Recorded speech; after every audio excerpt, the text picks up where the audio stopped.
this edition of Let's Explore This, you are going to learn about something that no longer stands today, but once did stand right here.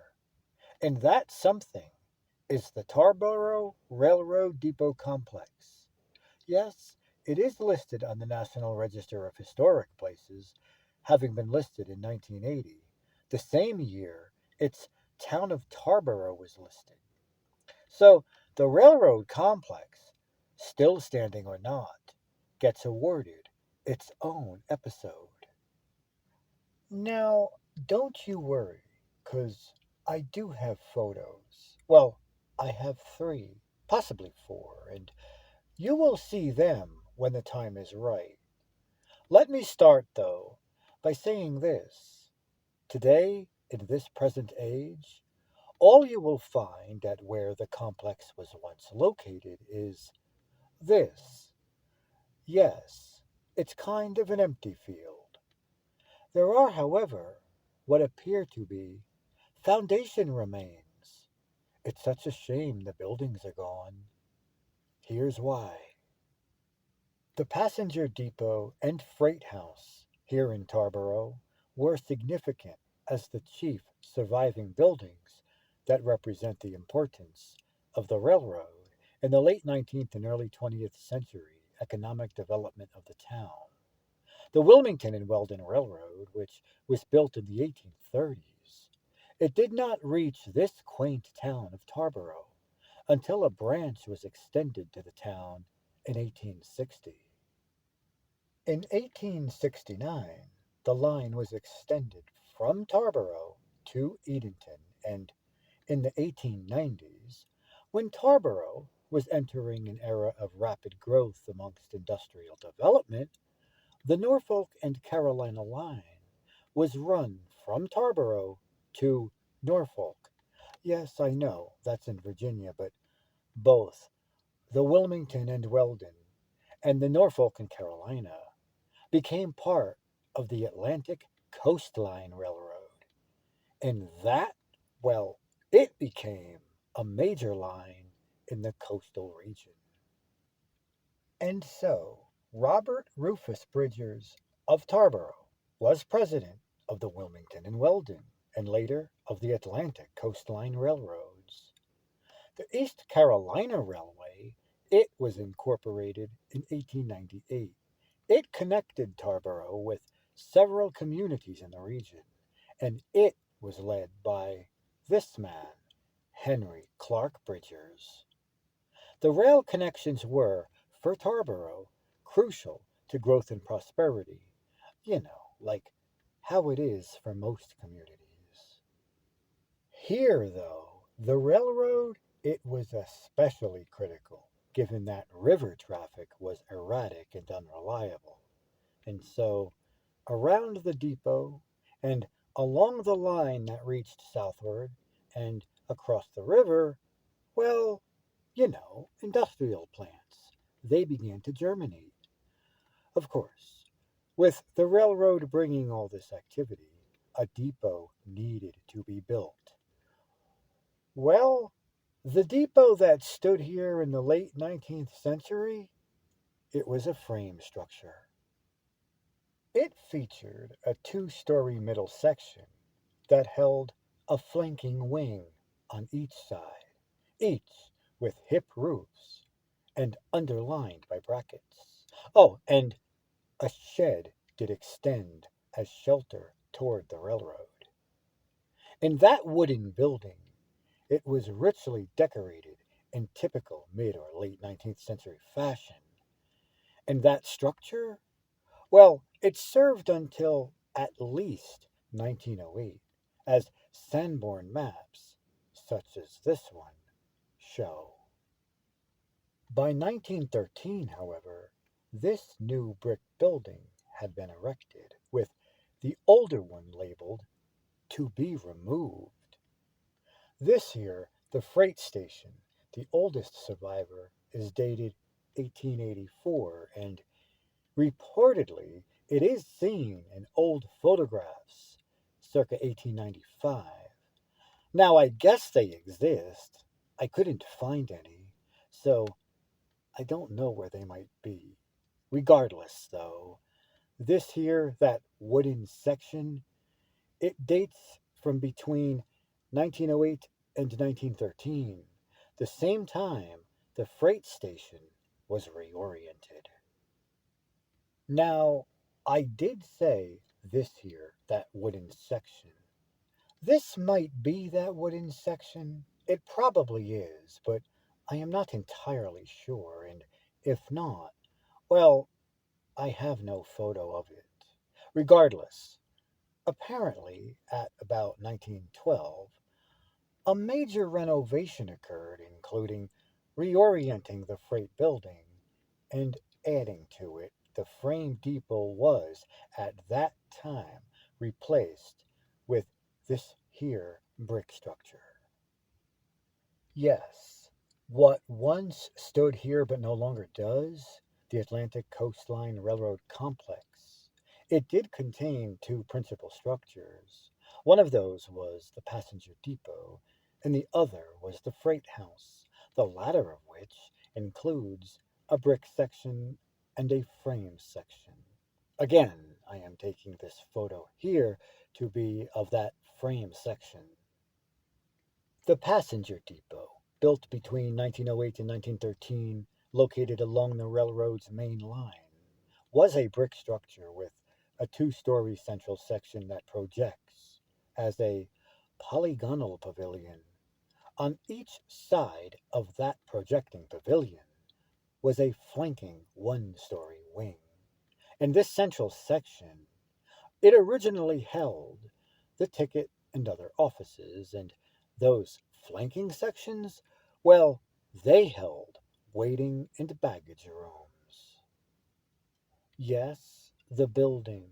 It did hold red brick walls, but it also held contrasting white trim, all forming an eclectic classical detail. This included flat arches with keystones, a bold and heavy cornice, and pilasters.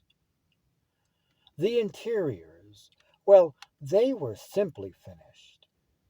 Reportedly, in 1980, they contained only offices. So, now, tell me, why might that be? Well, you see, the passenger train, it just did not stop at this location anymore. In fact, I don't believe passenger trains stop here today. You can, however, find freight trains pounding through this area. Now, if you do not see one during the course of this episode, well, that just means none came by as I was shooting the footage.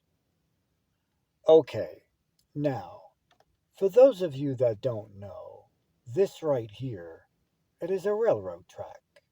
This one here, it is the main track through this area, a track that today freight trains still do use. At this point, however, I am more interested in what might have been over here, more towards where the depot once stood. Now, I am not sure where all the buildings might have stood. I do know one was parallel with the road. Of course, though, there was definitely something over here. There may have even been something right here. I mean, a building did have to be very close to the main track. Now, if we pan over here, yes, we do see something. Now, folks, I am kind of wondering because, as you can see, there is this little section. Well, right here, just behind that section, we have what appears to be the remnants of an old railroad track, a spur track, maybe. I mean, if you look closely, it does kind of look like that. There's even maybe some remnants of such a track right here. The ground here, too, it does look as if it has been branded with the impressions of a track. So, Folks, you have got to tell me, was this here a spur track? And could it somehow, at some point in the past, have been ripped right off the ground? It does sort of look like that a bit, but you know what they say?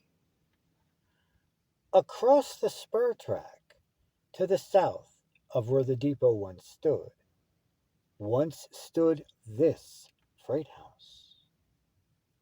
The brick section, the eastern portion, is the oldest. In fact, it was once the oldest railroad building in town, according to a letter from 1979 that I did not manage to get my hands on. This building, it was built in 1884. Originally, it was oriented diagonally and made to parallel the tracks.